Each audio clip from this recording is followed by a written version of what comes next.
आदाब। मुनसिफ टीवी के खास बुलेटिन सुनहरे तेलंगाना में आपका इस्तकबाल है। मैं हूं आपके साथ सैयद अनवारुल्लाह गौरी। आगे बढ़ने से पहले नजर डालेंगे हेडलाइंस पर। हैदराबाद में कांग्रेस वर्किंग कमेटी का इजलास, सोनिया गांधी के बशमूल अहम कायदीन ने की शिरकत।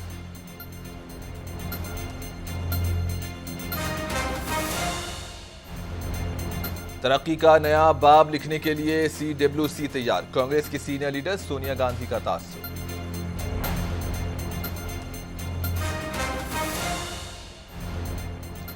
जनूबी तेलंगाना की आवाम का ख्वाब शर्मिंदा ताबीर, KCR ने पालमुरू रंगारेड्डी लिफ्ट इरिगेशन प्रोजेक्ट का किया इफ्तिताह।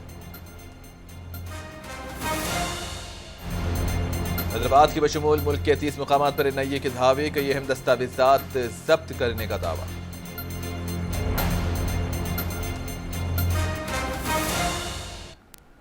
ऑल इंडिया कांग्रेस का हैदराबाद में 2 रोज़ा प्रोग्राम चल रहा है और पार्टी कायदीन की हैदराबाद आमद हो रही है। वर्किंग कमेटी का इजलास आज शहर भर में मुनक्किद किया गया, जिसके पेश नज़र हैदराबाद में कांग्रेस रियासती कायदीन से लेकर कारकुनों में काफ़ी जोश देखा जा रहा है। हैदराबाद पहुंच रहे कांग्रेस के कौमी कायदीन का शानदार पैमाने पर एयरपोर्ट पर इस्तकबाल भी किया जा रहा है।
इस वक्त हिंदुस्तान भर की नजरें हैदराबाद पर टिकी हुई हैं, क्योंकि यहां कांग्रेस पार्टी के फैसला साज बॉडी CWC का इजलास चल रहा है और ये इजलास कांग्रेस सदर के तौर पर फाइज होने वाले मल्लिकार्जुन खड़गे की टीम का पहला इजलास है। इसमें कांग्रेस आला कायदीन सोनिया गांधी, राहुल गांधी और प्रियंका गांधी के बशमूल तमाम सरकर्दा कायदीन मौजूद हैं। तेलंगाना के बशमूल 5 रियासतों में असम्बली इंतखाबात के पेश नज़र इस CWC इजलास को काफ़ी अहमियत दी जा रही है। इस इजलास में कांग्रेस पार्टी इन इंतखाबात में अमल की जाने वाली हिकमत अमली तय करेगी और इस अहम इजलास को लेकर तेलंगाना कांग्रेस कायदीन से लेकर कारकुनों में जोश देखा जा रहा है।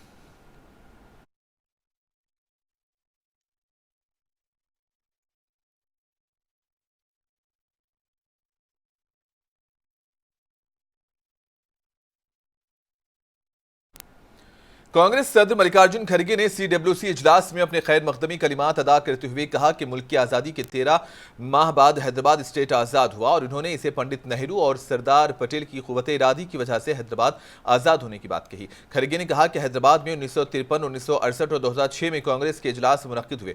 खड़गे ने तेलंगाना तश्कील का सेहरा सोनिया गांधी के सर बांधते हुए कहा कि तेलंगाना जिसकी राजधानी में हम बैठे हैं, एक रियासत बनाने का काम भी सोनिया जी की कोशिशों से ही हुआ है। कल यानी कि 17 सितंबर को शहर के मुज़ाफ़ाती इलाके तकोगड़ा में विजय भेरी के उन्वान से एक बड़ा जलसे आम मुनक्किद होगा, जिसमें 5 लाख अफराद की शिरकत मुतवक्को है। सदर सोनिया गांधी जलसे में तेलंगाना अवाम के लिए कांग्रेस के 6 वादों का ऐलान करेंगी और कांग्रेस ज़ेरे इख्तिदार रियासतों के चीफ मिनिस्टर्स और तमाम कौमी कायदीन 3 दिन हैदराबाद में क़याम करेंगे। 18 सितंबर को कौमी कायदीन 119 असम्बली हल्के जात में कांग्रेस कारकुनों और अवाम के साथ इजलास मुनक्किद करके पार्टी वादों और हुकूमत की नाकामियों की तशहीर करेंगे। एआईसीसी कायदीन केसी वेणुगोपाल और जयराम रमेश ने तुकुगड़ा पहुंचकर जलसे के इंतजाम का जायजा लिया और कहा कि 17 सितंबर की सुबह 10:30 बजे वर्किंग कमेटी का तौसीई इजलास होगा और शाम 5 बजे जलसा रहेगा। इन्होंने कहा कि वर्किंग कमेटी इजलास और जलसे से तेलंगाना की सियासत में नुमाया तब्दीली वाक़ई होगी। जयराम रमेश के मुताबिक जलसे के बाद कौमी कायदीन अलाट करदा असम्बली हलके जात रवाना होंगे और 18 सितंबर को घर घर पहुंचकर कांग्रेस की 5 जमानतों से अवाम को वाकिफ करवाया जाएगा। बीआरएस और बीजेपी के खिलाफ चार्जशीट जारी की जाएगी। शाम में भारत जोड़ो मार्च का एहतमाम होगा और केसी वेणुगोपाल ने कहा कि बीआरएस हुकूमत मुल्क की इंतहाई बदउनवान हुकूमतों में से एक है। जयराम रमेश ने उम्मीद जाहिर की है कि कर्नाटक की तरह तेलंगाना में कांग्रेस हुकूमत तश्कील पाएगी।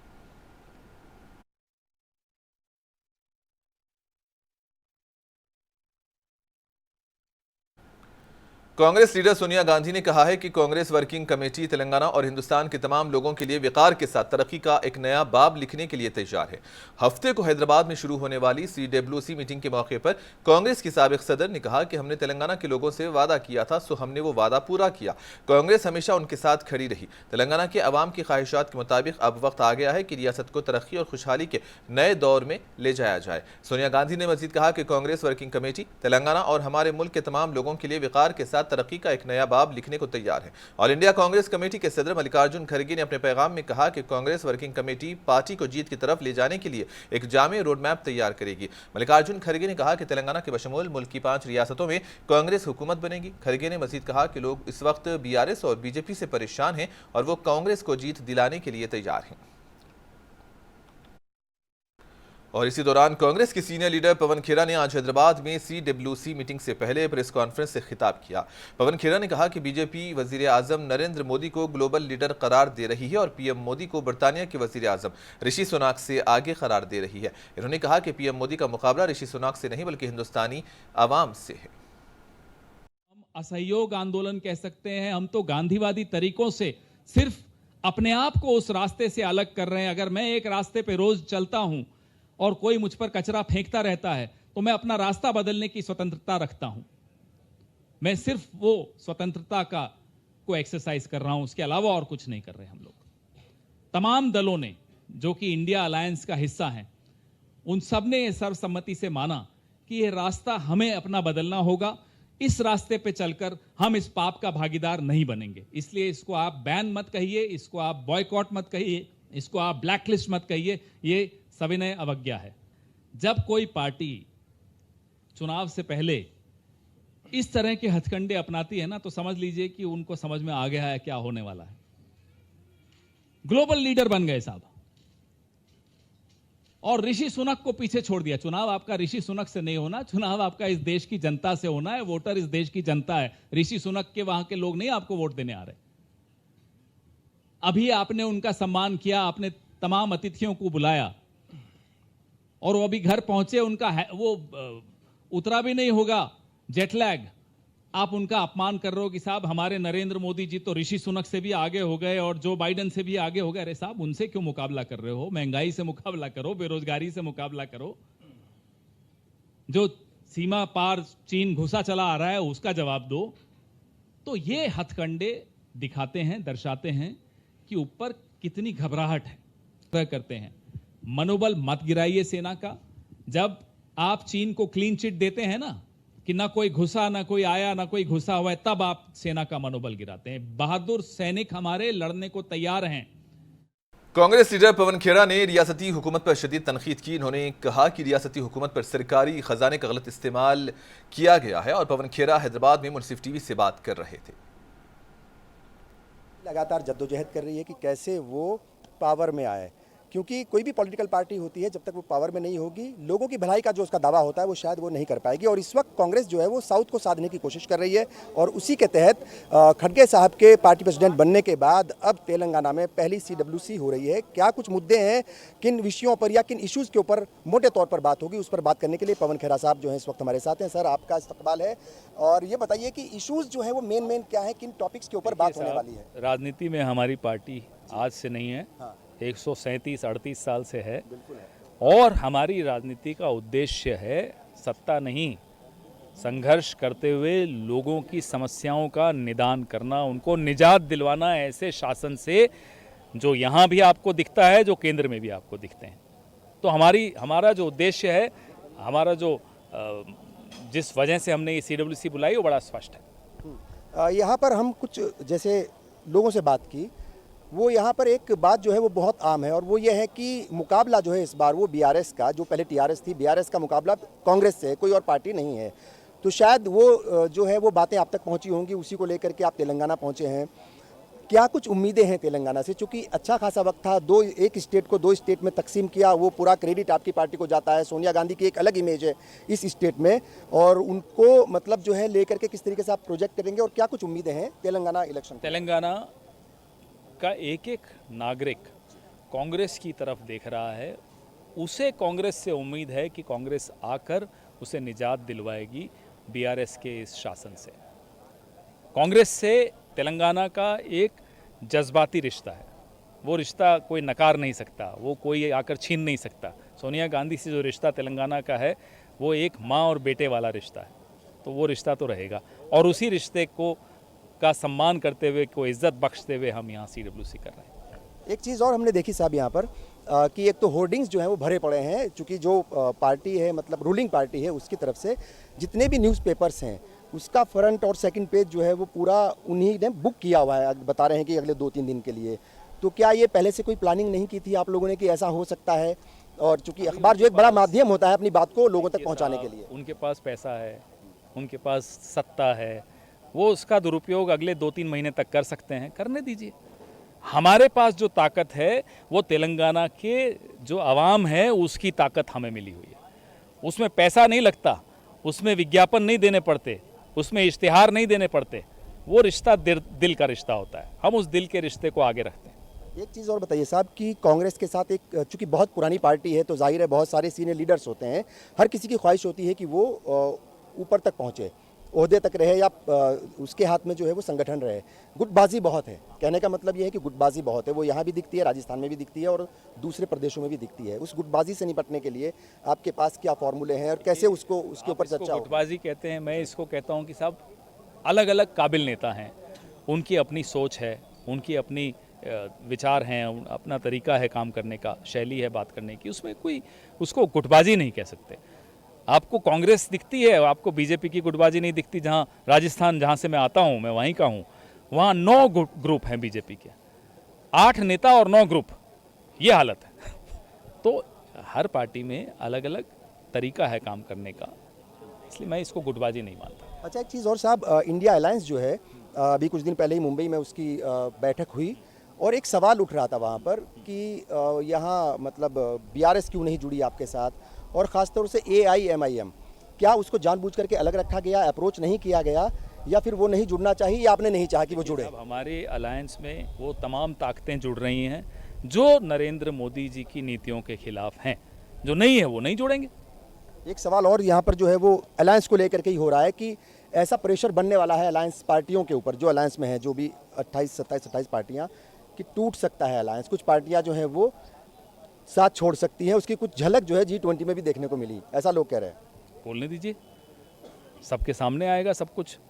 हम 10 से शुरू हुए, 24 पे पहुंचे, 26 पे पहुंचे, 28 पे आ गए, फिर भी अगर नरेंद्र मोदी जी को उम्मीद है कि टूटेगा तो बैठे रहें उम्मीद लेकर। एक आखिरी सवाल, एक देश एक चुनाव, 1 नेशन 1 इलेक्शन को लेकर के है, क्या कुछ लगता है, क्या कांग्रेस अगर कुछ इस तरह की, चूंकि कमेटी बन गई, अगर उसने रिपोर्ट दी और उसका सपोर्ट किया, कहा कि ऐसा होना चाहिए, कांग्रेस कितनी तैयार है उसके लिए? प्रदेश में एक चरण का चुनाव नहीं करा सकते नरेंद्र मोदी जी, और कह रहे हैं एक देश में एक चुनाव कराएंगे। कमाल की बात है। अलग अलग राज्यों की अलग अलग समय पर इलेक्शन है, तो उसमें इनको आपत्ति क्या है? तो संघीय ढांचा है, ये फेडरल स्ट्रक्चर है हमारी देश का, हमारे संविधान ने ये व्यवस्था दे रखी है, तो उसमें वो बीच में क्यों पड़ रहे हैं? बहुत बहुत शुक्रिया, हमसे बात की। तो ये थे पवन खेरा साहब, हर बात का जवाब अपने अंदाज में देते हैं, और उसके लिए ये चूंकि बोलने की इनके पास जो कला है वो वाकई बिल्कुल अलग है। और जहाँ तक कांग्रेस का सवाल है, CWC का सवाल है, ये कह रहे हैं कि आम लोगों से जुड़े हुए मुद्दे जो हैं उनके ऊपर भी बात होगी, और कांग्रेस के अंदर जो भी डिफरेंसेस हैं या जो भी अलग अलग ओपिनियन है उन पर भी बात होगी, और किस तरीके से पार्टी यहाँ पर इस स्टेट में जीते और बाकी जो जिन जिन स्टेटों में इलेक्शन है वहाँ पर कैसे पार्टी जीत पाए, उसके लिए स्ट्रेटजी तैयार होगी। खुर्शीद रब्बानी, मुंसिफ TV। बीआरएस पार्टी को आज शदीद झटका लगा है। साबिक रियासती वजीर तमुला नागेश्वर राव बीआरएस पार्टी को इस्तीफा दे चुके हैं। कई दिनों में मीडिया में ये खबरें गश्त कर रही थी कि वो पार्टी छोड़ने वाले हैं। आज इन्होंने बाकायदा पार्टी रुकनियत से इस्तीफा दे दिया है। तमुला नागेश्वर राव बीजेपी के साबिक रुकने असेंबली यानम श्रीनिवास रेड्डी जी बालाकृष्णा के हमरा कांग्रेस पार्टी के कौमी सदर मल्लिकार्जुन खड़गे की निगरानी में कांग्रेस में शमूलियत इख्तियार करेंगे। जनूबी तेलंगाना की आवाम के ख्वाबों को शर्मिंदा ताबीर कर दिया गया है और आज रियासत के वजीर आला केसीआर ने पालामूर रंगारेड्डी लिफ्ट इरीगेशन स्कीम के पंप हाउस का इफ्तिताह करते हुए एक नई तारीख रकम की है और हमा मकसदी प्रोजेक्ट को 35,000 करोड़ रुपए के तखमीने लागत से तामीर किया गया है और 12.3 लाख एकड़ ज़रई अराजी को आपाशी के लिए पानी फराहम करके 1,200 से ज़ायद देहातों को पीने के पानी की फराहमी और मुकम्मल होने पर सनती ज़रूरियात को पूरा करके जनूबी तेलंगाना के मुस्तकबिल को एक नई शक्ल देगा। इस तकरीब में रियासती वज़रा और दीगर ओहदेदारान मौजूद थे। तेलंगाना के वजीर सनत व आईटी केटीआर ने टी हब में महाराष्ट्र क्रेडाई के नुमाइंदों के एक ग्रुप मीटिंग में शिरकत की। इस मौके पर केटीआर ने हैदराबाद की तरक्की पर पावर पॉइंट प्रेजेंटेशन भी पेश किया और गुज़िश्ता 10 सालों में हुकूमत की जानिब से शुरू किए गए तरक्याती कामों पर रोशनी डाली। हमने 24,000 परमिशन टीएस आईपास के जरिए हमने दिया। $50 बिलियन का निवेश हमने आकर्षित किया और 24 लाख लोगों को हमने रोजगार यहां पे क्रिएट किया, जिसमें अभी जैसे मैंने बताया अमेजॉन का नाम मैंने लिया, गूगल का नाम मैंने लिया। ये सभी पिछले 9 साल में हुआ है। माइक्रोसॉफ्ट तो पहले आया था। बाकी जितना भी कंपनी का नाम मैंने लिया अभी, आईटी में हो, लाइफ साइंसेस में हो, इंश्योरेंस में हो या लॉजिस्टिक्स में हो। तेलंगाना के वज़ीर फिनांस व सेहत हरीश राव ने संगारेड्डी जिले के पटनचीरू में बीसी अक़लियती बंधु के इस्तेफादा कुरिंदगान में चेक्स तकसीम किए। इस मौके पर हरीश राव ने बात करते हुए कहा कि वज़ीर आला केसीआर रियासत में तमाम तबक़ात की तरक्की के लिए मुख्तलिफ स्कीम्स को रूबा अमल ला रहे हैं और रियासत में रेसिडेंशियल स्कूल्स, जूनियर कॉलेजेस और डिग्री कॉलेजेस भी कायम किए गए हैं और इसी मिसाल मुल्क की दीगर रियासतों में नहीं मिलती। तेलंगाना वो वाहिद रियासत है जो अक़लियतों की बहबूद के लिए काम कर रही है और तेलंगाना हुकूमत मुस्लिम अक़लियती तबक़े के लिए 2000 करोड़ रुपयों का बजट भी मुख्तस कर चुकी है। इस मौके पर मुतालिका रुकने असेंबली और बीआरएस पार्टी के दीगर कायदीन मौजूद थे। बैक वक्त 9 सरकारी मेडिकल कॉलेजेस के आगाज के एक ही दिन बाद आज हुकूमत ने डिस्ट्रिक्ट मेडिकल कॉलेज के क़याम के तहत 8 सरकारी मेडिकल कॉलेजेस के आखिरी मरहले की तामीर के लिए इंतजामी मंजूरी दे दी है और इस सिलसिले में महकमे सेहत ने हफ्ते को अहकामात जारी किए। 8 कॉलेजेस की तामीर के लिए हुकूमत ने 20 करोड़ रुपये खर्च किए हैं और 1,447 करोड़ रुपये खर्च होंगे। इन फंड से कॉलेजेस, सेमिनार हॉल्स, मुल्हिका अस्पतालों की इमारतों, हॉस्टल की इमारतों और दीगर सहूलियात की तामीर एनएमसी के उसूलों के मुताबिक होगी। गदवाल, नरसमपेट, वरंगल, यादाद्री, कुतुबुल्लाहपुर, मिर्चल, मलकाजगिरी, नारायणपेट, मुलुगू, मेदक के मेडिकल कॉलेजेस इसमें शामिल हैं।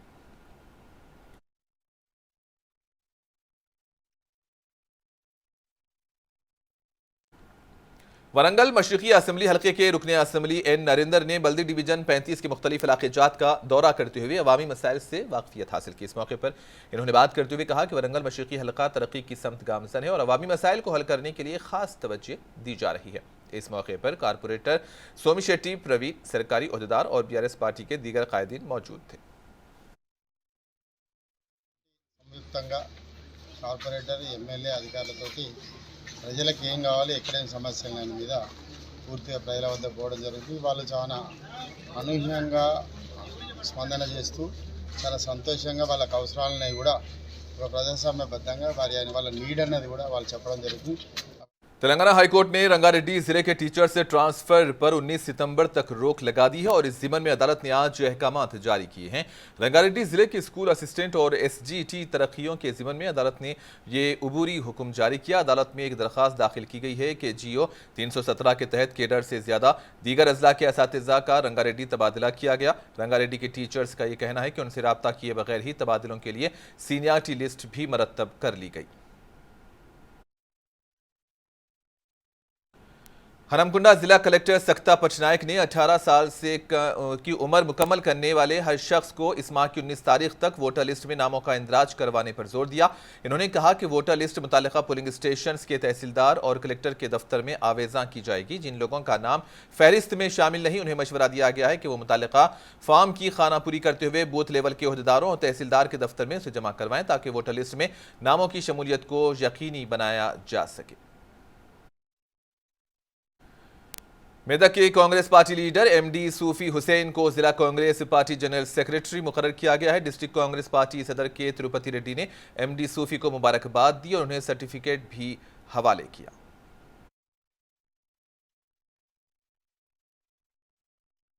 పార్టీ అధికారంలోకి వచ్చే విధంగా అన్ని జాగ్రత్తలు ఇలా బీసీ మేనిఫెస్టో కానీ ఎన్నికల మేనిఫెస్టో కానీ మైనార్టీ మేనిఫెస్టో కానీ ఇట్లా అన్ని మేనిఫెస్టోలు కూడా తయారైతా ఉన్నాయి।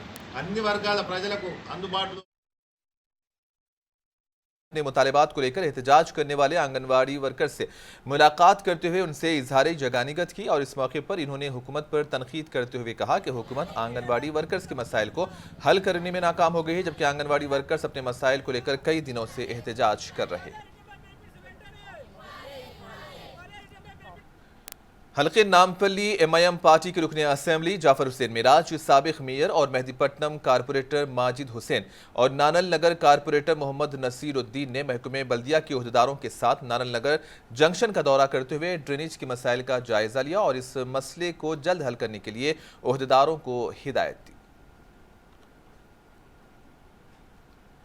एनआईए की जानिब से आईएस की बुनियाद परस्ती और भर्ती केस में तमिलनाडु और तेलंगाना रियासतों में 30 मुकामात पर आज सुबह अचानक धावे किए गए। फौरी मिली इत्तलात के मुताबिक कोयम्बतूर में 21 मुकामात पर, चेन्नई में 3 मुकामात और हैदराबाद के पुराने शहर समेत सैबराबाद में 5 मुकामात और टेंकासी में 1 मुकाम पर धावे किए गए। ये धावे आज अचानक एक साथ तमाम मुकामात पर किए गए।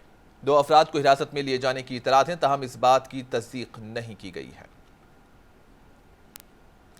तेलुगुदेशम पार्टी के सदर व साबिक वजीर आला नारा चंद्रबाबू नायडू की गिरफ्तारी की मजम्मत करते हुए हैदराबाद के आउटर रिंग रोड पर तेलुगुदेशम के हामी आईटी मुलाजिमीन ने कार रैली निकालने वाले तायहम सैबराबाद पुलिस ने आउटर रिंग रोड पर इस एहतजाजी रैली की इजाजत नहीं दी। रैली की कॉल के पेश नजर आउटर रिंग रोड पर आने वाली गाड़ियों को पुलिस की जानिब से चेकिंग की गई। सिक्योरिटी के सख्त इंतजाम भी किए गए। मुत्तहिदा आंध्र प्रदेश के साबिक वजीर आला व सदर तेलुगुदेशम नारा चंद्रबाबू नायडू की गिरफ्तारी के खिलाफ कमा संगम की जानिब से तारनाके के इलाके में खामोश एहतजाजी धरना मुनज़्ज़म किया गया। इस धरने में तेलुगुदेशम पार्टी के कायदीन, पार्टी के कारकुन और चंद्रबाबू नायडू के मद्दाहों की बड़ी तादाद ने शिरकत की। चंद्रबाबू नायडू के गैर कानूनी गिरफ्तारी की शदीद मजम्मत की गई। इस मौके पर कमा संगम और तेलुगुदेशम पार्टी के कायदीन ने चंद्रबाबू नायडू की फौरी रिहाई का मुतालबा किया और एक साजिश के तहत उन्हें फंसाने का इल्जाम लगाया है।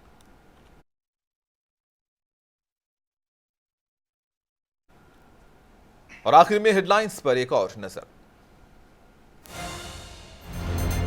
हैदराबाद में कांग्रेस वर्किंग कमेटी का इजलास, सोनिया गांधी के बशमूल अहम कायदीन ने की शिरकत।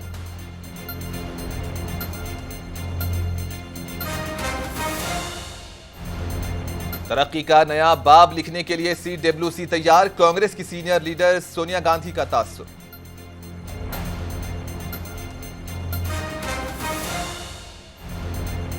जनूबी तेलंगाना की आवाम का ख्वाब शर्मिंदा ताबीर, केसीआर ने किया पालामूर रंगारेड्डी लिफ्ट इरिगेशन प्रोजेक्ट का इफ्तिताह।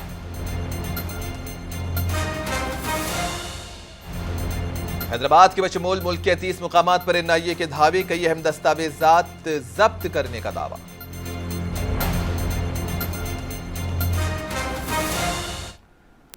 और इसी के साथ ही न्यूज बुलेटिन सुनहरे तेलंगाना का यहीं पर इख्तिताम होता है। दीजिए इजाजत, अल्लाह हाफिज।